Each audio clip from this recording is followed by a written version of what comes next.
యువనేత నారా లోకేష్ తన యువగళం పాదయాత్రలో యువతకు మాటిస్తూ ఆంధ్ర రాష్ట్రంలో నిరుద్యోగ సమస్య లేకుండా చేసేదానికి ప్రభుత్వ ప్రైవేట్ స్వయం ఉపాధి ద్వారా 20 లక్షల మందికి ఉద్యోగాలు కల్పిస్తుంది ఈ తెలుగుదేశం పార్టీ.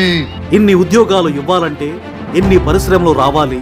అందుకే అధికారంలోకి వచ్చిన తక్షణమే పెట్టుబడులు ఉపాధి కల్పన సబ్ కమిటీ చైర్మన్ గా బాధ్యత తీసుకొని ముఖ్యమంత్రి చంద్రబాబు గారితో కలిసి పెట్టుబడుల వేటను మొదలుపెట్టారు. అదే సమయంలో ఆర్సెల్ఆర్ మిట్టల్, జపాన్కు చెందిన నిప్పాన్ స్టీల్ సంస్థలు సంయుక్తంగా ఇండియాలో పెట్టుబడులు పెట్టేందుకు ఆసక్తిగా ఉన్నాయి. ఈ విషయం తెలుసుకున్న మంత్రి లోకేష్ అమెరికాకు వెళ్లినప్పుడు సంస్థ ప్రతినిధులను కలిసి ఏపీలో పెట్టుబడులు పెట్టేందుకు ఆహ్వానించారు.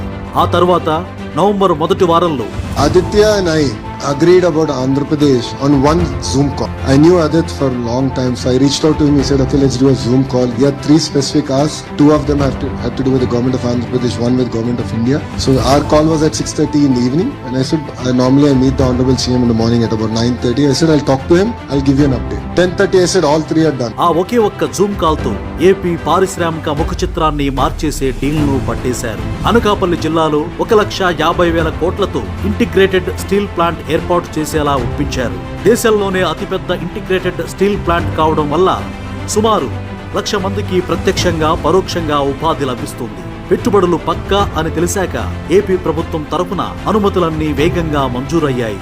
ఏఎంఎన్ఎస్ సంస్థకు ప్రభుత్వం ఎకరా 51.39 లక్షల చొప్పున 2,200 ఎకరాలను కేటాయించింది.